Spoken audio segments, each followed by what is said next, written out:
Today I'm going to read Becoming a Good Creature by Montgomery and illustrated by Rebecca Green. I just received this book this week from a family member.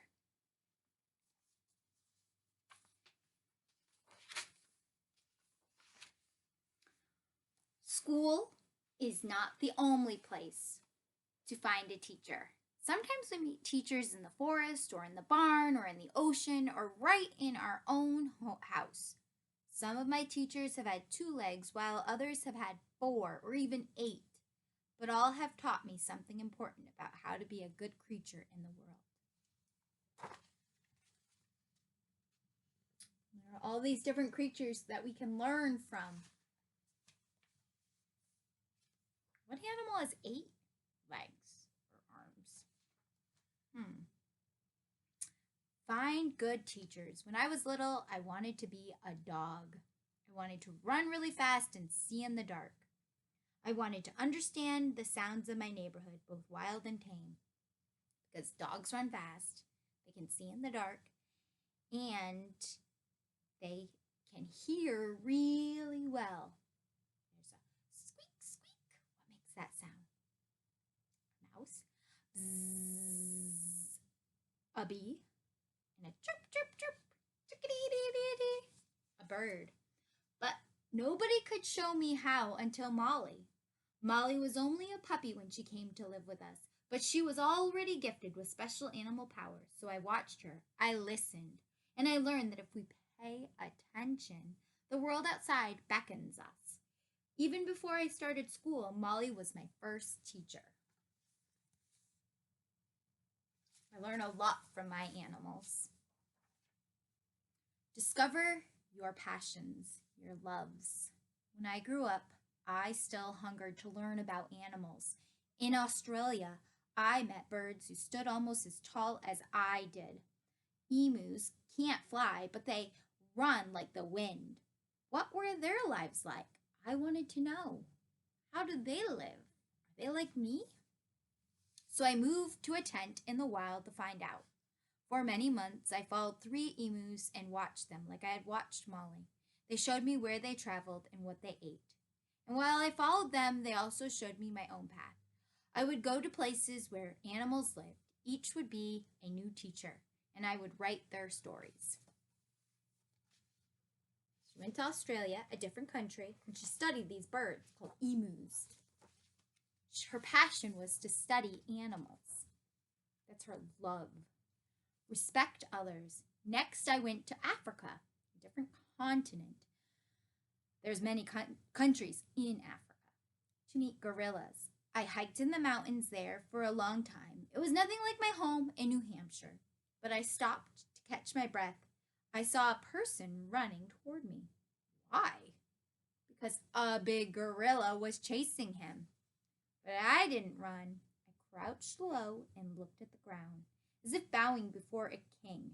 The gorilla stood, beat at his chest, and let out a roar. And when he saw that I understood that he was boss, he turned and calmly led me to meet his gorilla family. Ever since that day, I've respected my animal hosts and their homes because we're all different and we all live differently. We're not all going to live the same way. Even us humans have different ways of doing things. Don't be afraid. In India, I met tigers. In Africa, lions. They're beautiful, large cats. In rivers of South America, I swam with piranhas and electric eels. In the ocean, I met sharks. None of them ever hurt me because she respected them. She didn't mess with them. She just looked at them. She kept her distance. Wait patiently. Can't get everything right away. I traveled to Australia again, this time to meet a different bird, the cassowary. Like the emu, is a tall bird who runs instead of flies. I was eager to meet one and spent a week trekking through their rainforest home. No cassowary. An hour before I had to leave, I went one more time to say goodbye to the beautiful empty jungle. Cassowary stepped out from the trees before me. He was close enough for me to see his eyelashes. I was so glad I had waited.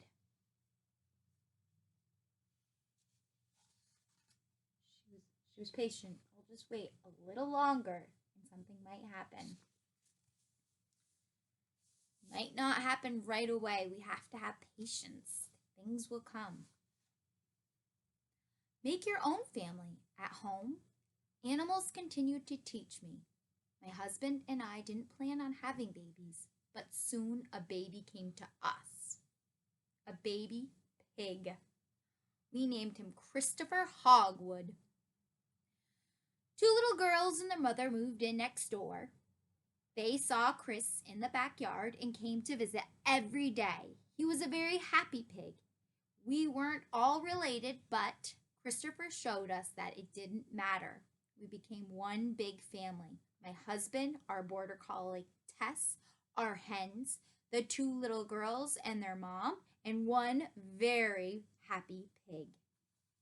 We can have people that we can call family that aren't blood related to us. That means that they didn't come from the same lines or grandparents as you, but you can still treat them like family.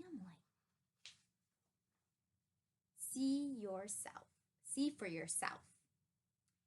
I'd heard it all before. Hyenas are ugly. Hyenas are lazy. Hyenas are thieves. They steal food from lions. Everyone said so, even the Lion King. And then I visited a hyena den. The fluffy cubs wrestled like playing puppies.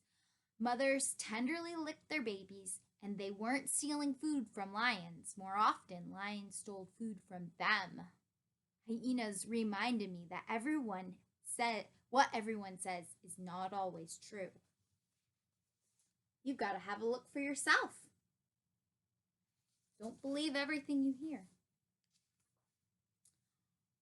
Love little lives. I never gave spiders much thought until I met one in South America who was almost as big as a chipmunk. She was a sleek black tarantula with toes tipped in pink, like she just had a fancy pedicure. She lived in a potted plant at a nature center. We learned that she was a gentle kind of tarantula who can live for 30 years, like as old as your parents. We named her Clarabelle and let her walk across our hands each night. We think she liked us. We sure liked her. Clarabelle showed us that little lives matter as much as big ones. Just like you're little compared to your parents or your older siblings. But your life matters. You matter. Learn forgiveness. One Christmas morning, I found an intruder in our hen house, a white-coated weasel. Though tiny, weasels are fierce. They catch and eat animals much bigger than themselves. They even eat chickens. Towering above him, I looked into the weasel's black eyes. Fearless, the little weasel stared back. How brave he was. How beautiful in his snowy winter coat.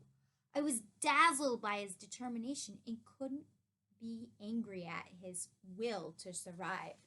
He's just trying to survive like us. He needs food and it's winter. There were chickens. He's hungry. He's a predator.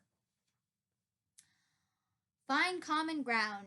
Octavia had 8 arms, 3 hearts, no bones. She lived in the water and I lived on land. And we have 1 heart and we have 2 arms and 2 legs. What could we possibly have in common? Octavia is an octopus, and that's what has 8 arms, an octopus. We can learn from them. We both like to play. You can find common ground with probably anyone. As long as you talk and listen. As different as we were, we became friends. Now they are playing. Just can't go up to any octopus, though. You've got to know what to do. She probably studied this. Trust tomorrow. The little girls next door moved away. Our pig grew old. Our dog grew old. It felt like everything was ending. And then one day I got a call from our veterinarian, and he told me that a neighbor's border collie had just had puppies. They were all valuable dogs with important work to do, herding sheep, cows, and pigs. And when they grew up, all of the babies already had farm families waiting for them, all but one. One puppy had a blind eye, couldn't do the work like the other dogs. Could I take him? There she is wondering, should she take that puppy that's blind? It's just his one blind eye. Thumber taught me the best lesson of all. Even in the darkest times, there will be a wonderful new teacher waiting for you right around the corner. That's what we have to remember in these times, that there is something brighter that's going to happen. But we can't be together right now. We've got to look at the positive. To all the creatures who have been my teachers, wild and tame, named and unnamed, animal and human, thank you for showing me a world more surprising, more alive, and far more glorious than I could have ever imagined. Cy Montgomery. And there she is with real photographs with animals. And that's the end. That's a great book. I've been learning from my animals during this time being apart. Thank you. Have a good day. Bye.